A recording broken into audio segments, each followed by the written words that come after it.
ચાલો. નમસ્કાર વિદ્યાર્થી મિત્રો, હું રોહિત સોંદરવા ફરી આ એક અગત્યના નવા સેશન સાથે આપની સાથે આવ્યો છું. આ સેશનમાં તો કે જીએસઆરટીસી ડ્રાઈવર કે જેમાં આવનારા સમયમાં 4599 જેવી જગ્યા આવવાની છે. તો આ જીએસઆરટીસી ડ્રાઈવર છે એના તો કે એની જોબ પ્રોફાઇલ વિશે આપણે વાત કરવાની છે.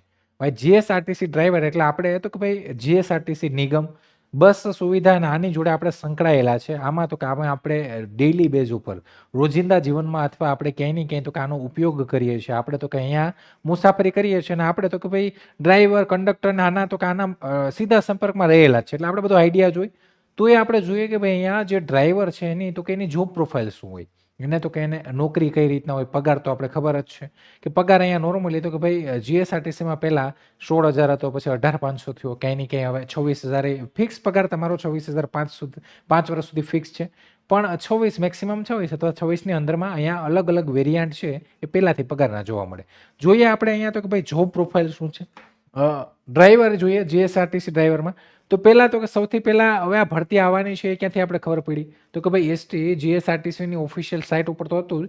સાથે સાથે તો કે એની જે અહીંયા તો કે એક મિટિંગ થઈ એની મિનિટ્સમાં લખેલું જ છે કે આવનારા સમયમાં 4,599 ડ્રાઈવર અને કંડક્ટરની 6,540 ભરતી આવવાની છે. જેમાં તો કે જેમાં આરઆર પણ આવ્યા તો પણ આપણે ખબર પડી કે હા ભાઈ હવે ભરતી ક્યાંય ને ક્યાંય આવશે. ચોખ્ખું વિઝન, કલર બ્લાઇન્ડનેસ ના હોવી જોઈએ, 25 થી 35 વર્ષની ઉંમર હોવી જોઈએ તમારી, તમે 12 પાસ હોવા જોઈએ, ઊંચાઈ તમારી 162 સેન્ટીમીટર, અનુસૂચિત જનજાતિમાં હોય તો 160 સેન્ટીમીટર, સાથે તો કે તમારી પાસે 4 વર્ષ જૂનું હેવી લાયસન્સ હોવું જોઈએ. અને આ તો કે આ બધી એલિજિબિલિટી છે આપણે જાણીએ છીએ. આના વિશે તો કે આના વિશે આપણે ઘણા બધા સેશન પણ કર્યા છે. પરીક્ષા તો કે હવે ઓએમઆર પરીક્ષા રહેશે. ઓએમઆર પછી તમારું 50 માર્કનું તો કે ભાઈ તમારી ડ્રાઇવિંગ ટેસ્ટ રહેશે. એ બનાવનું કમ્બાઇન્ડ મેરિટ બનશે. આ બધા વિશે આપણે ચર્ચા અત્યાર સુધી કરી છે. પરીક્ષાની પેટર્ન તો કે ભાઈ જૂની પેટર્ન પ્રમાણે તો કે જો એ પ્રમાણે પેટર્ન રહી તો 100 ગુણનું પેપર 1 કલાક જેમાં તો કે જેમાં તમારા આ 5 વિષયો રહી અને 100 ગુણની પરીક્ષા રહી. હવે તો કે આપણે મેન ઉપર આવીએ કે ભાઈ જીએસઆરટીસી ડ્રાઈવર આખી કારકિર્દી જોઈએ તો કે ભાઈ નોકરી આ મળી તો આની જોબ પ્રોફાઇલને આપણે વાત કરીએ તો કે જીએસઆરટીસીમાં શું છે તો કે ભાઈ શરૂઆતમાં તો કે શરૂઆત અને ફરજો દૈનિક જવાબદારીઓ અને લાંબા રૂટની તૈયારી છે. અહીંયા પ્રથમ 5 વર્ષ તમને ફિક્સ પગાર મળશે. પછી તો કે તમારી સરકારી લાભ, પ્રમોશન, પેન્શન અને એક સ્થાયી નોકરી તમને અહીંયા મળશે. આગળ જતાં વાત કરીએ તો કે ભાઈ અહીંયા તમારી મેન જવાબદારી શું તો કે ભાઈ અહીંયા માત્ર ડ્રાઇવિંગ નહીં પણ અહીંયા તો કે અહીંયા સંપૂર્ણ જવાબદારીનું વહન તમારે કરવું પડે. અહીંયા તો કે અહીંયા તમારે મુસાફરોની સુરક્ષા જાળવવી પડે, ટ્રાફિકના નિયમોનું પાલન કરવાનું, બસની બેઝિક ચેકિંગ સાથે સમયસર રૂટ છે પૂર્ણ કરવો. એની સાથે સાથે તો કે ભાઈ લાંબા રૂટ ઉપર તમારે લાંબા રૂટ ઉપર જવાનું રહી, ડ્યુટી રહી, બ્રેકડાઉન ઇમરજન્સીમાં પણ તમારે એઝ અ કંડક્ટરની સાથે રહી અને સાથ સહયોગમાં બંનેને સાથે મળીને આ બધું કામગીરી છે એને પાર કરવાની. અને અહીંયા તો કે કંડક્ટર અને ડેપો સ્ટાફ સાથે કોર્ડિનેશન કરવાનું. એટલે કે એક આપણે એવી કહેવાય ને કે એક એવી સુવિધા જે પબ્લિક સેક્ટર ટાઈપ કહેવાય. એટલે કે અહીંયા જાહેર જનતા છે એ તો કે એક નિગમ જોડે આપણા જોડે સંકળાયેલી છે. તો આપણે એની સિક્યુરિટી સાથે આપણી સિક્યુરિટી અને બધાની સિક્યુરિટી નીતિ નિયમોનું પાલન થાય એવી રીતના અહીંયા નોકરી કરવાની છે. અહીંયા તો કે અહીંયા તમારી ડ્યુટીના કલાકોની વાત કરીએ તો કે ભાઈ અહીંયા 9 થી 5ની મર્યાદાની બહાર. એટલે કે એનો મતલબ અહીંયા એવું નથી કે ભાઈ તમને કોઈ ફિક્સ ટાઈમ હોય કે ભાઈ હા 9 વાગે જાઓ ને 5 વાગે છૂટા. તમે એવું નથી. અહીંયા તો કે અહીંયા તમારે 8 થી 10 કલાકની નોકરી હોય ને એનાથી વધારે તમારે લાંબો રૂટ હોય તો નોકરી એ થઈ શકે. સાથે સાથે અર્લી મોર્નિંગ અથવા નાઇટ શિફ્ટ હોય, લાંબા રૂટો હોય અહીંયા અને ટૂંકા રૂટે હોય. તહેવારોની સિઝન હોય તો એમાં તો કે એમાં તમારે વધારે કલાકે અહીંયા રહેવું પડે. એટલે કે તમારે આ બધી તૈયારી સાથે આમાં પગ મૂકવાનો છે ને આ તો આવનારા સમયમાં થોડીક આ મુસીબતો એટલે મુસીબતો ન કહેવાય પણ આ ટાસ્ક કઈ તમારા માટે રહેશે. અહીંયા તો કંઈ હાઈવે અને આંતરરાજ્ય સફરની વાસ્તવિકતા ક્યારેક એવું થાય તો કે ભાઈ નાઇટ ડ્યુટી તો છે જ, લોંગ રૂટમાંય તમે જાઓ, ઇન્ટરસ્ટેટ રૂટ હોય, આંતરરાજ્ય એટલે કે એક રાજ્યમાંથી બીજા રાજ્યનો રૂટ હોય તો એમાં પણ તમે જાઓ તો ત્યાં તો કે ભાઈ ત્યાં લાંબા 1-2 દિવસ થઈ જાય. એટલે કે નાઇટે જાય, ડે જાય અને લોંગ ટાઈમે જાય. ફેસ્ટિવલ સ્પેશિયલ ડ્યુટી હોય તો આ પણ છે. ફેસ્ટિવલમાં તમે માની લો કે સ્પેશિયલ ડ્યુટી આપી તો એમાં પણ તમારે વધારે કલાકો કામ કરવું પડે. સામે તમને રેસ્ટ પણ મળે. એવું નથી કે ભાઈ તમને તોડવી જ નાખે. તમે તો કે તમે ભાઈ 12-14 કલાક કામ કર્યું હોય લગાતાર તો સામે તમને પાછો રેસ્ટ પણ મળે. પણ અહીંયા તમારે નાઇટ અને ડે માટે તમારે તૈયારી. હવે તમે તો કે અહીંયા રેસ્ટ તો મળે પણ સાથે તો કે તમે જે આ એક્સ્ટ્રા શિફ્ટમાં કામ કરો, ફેસ્ટિવલ ડ્યુટીમાં કામ કરો, લોંગ રૂટમાં કામ કરો કે ઇમરજન્સી ઓપરેશનમાં કામ કરો તો એમાં તો કે એના લાભ તરીકે એટલે કે તમને ઓવરટાઈમ અહીંયા મળવાપાત્ર છે. ઓવરટાઈમ એલાઉન્સ અને વધારાનું ભથ્થું જે છે એ પણ તમને અહીંયા તો કે મળે છે. તો આ એક તમે જે કામ કરો એનું તો કે એનું તમને તો કે વળતર રૂપે આ રૂપિયા પણ તમને મળી જાય છે, મીન્સ સેલેરી સાથે. પ્રથમ 5 વર્ષનો ફિક્સ પગાર. હવે અહીંયા તો કે 18,500 થી લઈને 26,000 સુધીનું જૂની તમે ભરતીઓ જો તો 2011-13માં જોવો તો ત્યાં ઓછો હતો, 2016 એના પછીની ભરતીમાં ઓછો, એમ કરી ને ક્યાંય ને ક્યાંય તો કે ભાઈ અત્યારે 26,000 ફિક્સેશનનો જે ક્રાઇટેરિયા છે ત્યાં સુધી પગાર છે આમાં. અલગ અલગ તમે જો હેલ્પરની જગ્યા આવી તો એમાં 21,100 હતી. એના પહેલાં કંડક્ટરની એક ભરતી આવી તો એમાં 18,500 હતો. એમાં તો કે એમાં ધીમે ધીમે વધ્યો. અત્યારે એવું છે કે ભાઈ 26,000 વધુમાં વધુ 26,000 ફિક્સ, જે આપણે ગુજરાત ગવર્મેન્ટમાં જોબમાં છે એવું. રિસન્ટલી આપણે કંડક્ટરનો સેશન કર્યો હતો, જેમાં ઘણા બધાએ કોમેન્ટ કરી, સાહેબ તમને આમ ને આને ખબર ન હોય તો આને ફલાણું. ભાઈ હવે ખબર જ છે, પણ પ્રીવિયસ ભરતી પ્રમાણે પગાર લઈને આવ્યા છે. બાકી 26,000 આખા ગુજરાતમાં બધાનો ફિક્સ પગાર હાલે ને, એ કોઈ એકદમ હાવ ઓલો માણા હોય ને એને ખબર હોય, એટલે એ આપણે સેશન જોઈને ને જાણીને જ આવ્યા હોય. પણ એઝ પર અર્લી તો કે આપણે રેફરન્સમાં જૂની ભરતીને લેવી પડે. પણ અત્યારે ભાઈ 2600 છે એ ખબર જ હોય, એ કંઈ એવું ના હોય. ડન. તો આ વસ્તુ છે કે વધુમાં વધુ 26,000 તમારો પગાર છે, જે ફિક્સ પગાર છે એ રહી છે. અત્યારે બધામાં આ જ પગાર છે.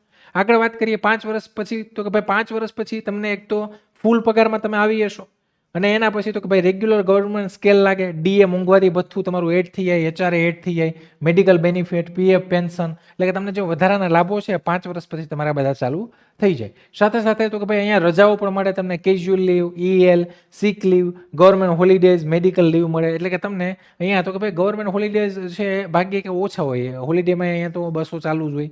તોય તમને અહીંયા લીવ જે છે મળવાપાત્ર કે ભાઈ સીએલ, પીએલ, મેડિકલ, આ તે એ લીવો પણ તમને અહીંયા મળી જાય છે. અને અહીંયા સાથે તો કે ભાઈ ક્યારેક એવું બને કે ટ્રાન્સપોર્ટ ડિપાર્ટમેન્ટ હોવાથી ફેસ્ટિવલ હોય, હેવી ટ્રાફિક હોય, સિઝન હોય, તો લીવ છે થોડી મળવી અહીંયા થોડીક તકલીફ પડે. પણ એકંદરે તો કે ભાઈ અહીંયા રજાઓ તમને મળે તો છે જ.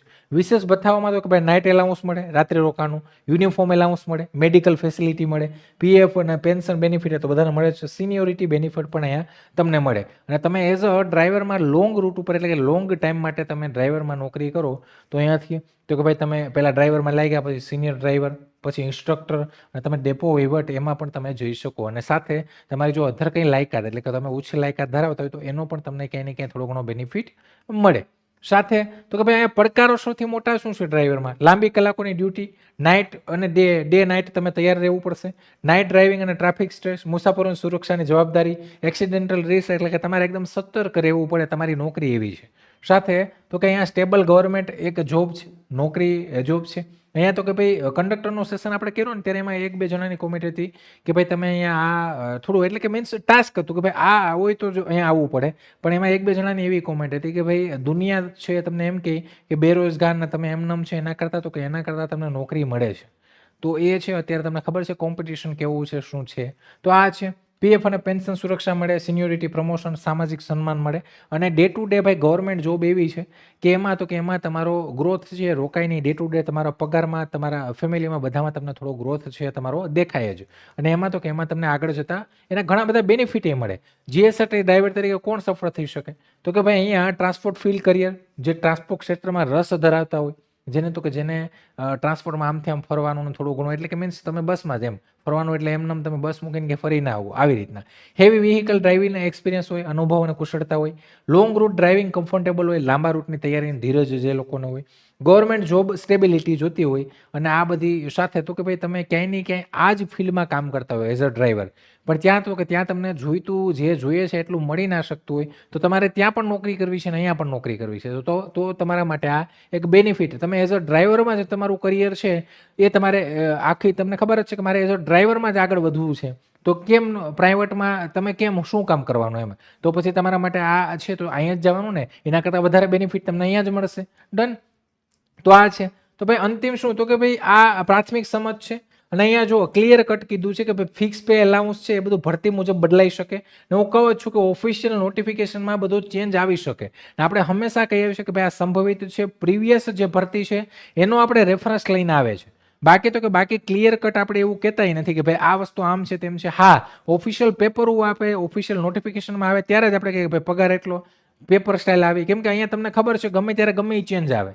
તો આ વસ્તુ છે એટલે એના માટે તો કે એના માટે જે ઓફિશિયલ નોટિફિકેશન આવે પછી તો જગ્યાઓ આવવાની છે, પણ બાકી બીજું બધી ચેન્જીસ પ્રકાર આ તે તો આ રહેશે. બાકી આપણે કહે ને તો કે ભાઈ રેફરન્સમાં આપણે પીવાયક્યુ કેમ તૈયારી વખતે લઈએ, એમ પીવાયક્યુની જેમ તો કે જૂની ભરતી હોય એને આપણે રેફરન્સમાં લઈએ. તો ભાઈ એક સારી તક છે કે ભાઈ 4599 એટલે મોટી જગ્યા થાય. અને તમારે તો કે ભાઈ ડ્રાઈવરમાં આપણે પહેલાંય કામ કરેલું છે, ડ્રાઈવરમાં આપણે હાઈકોર્ટમાં રિઝલ્ટ લાવ્યા છે, માત્ર 85 જગ્યામાં પણ આપણા મોટા ઉમેદવારો સિલેક્ટ થયા છે મોટી માત્રામાં.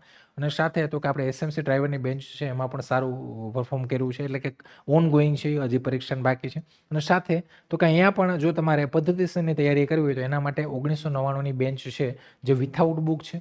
વિથ બુક 3999 તમે 99 એમાં જોઈન થઈ શકો છો. જોઈન થવા માટે તમારા મનમાં કંઈ પ્રશ્ન હોય, મૂંઝવણ હોય, કંઈ પણ હોય તો તમે પહેલાં હેલ્પલાઇન નંબર ઉપર કોલ કરો, જાણી લો. અને પછી તમે આ 2 બેન્ચોમાંથી કોઈમાં પણ જો જોઈન થવા માંગતા હોય તો તમે એપ્લિકેશન થ્રુ અથવા અમારા હેલ્પલાઇન નંબર ઉપર કોલ કરીને પણ જોઈન થઈ શકો છો. તો ભાઈ તૈયારી કરજો. અને સાથે તો કે મોટી જગ્યા છે તો ક્યાંય ને ક્યાંય એક તમારી પાસે સિક્યોર જોબ મેળવવાની સારી તક છે.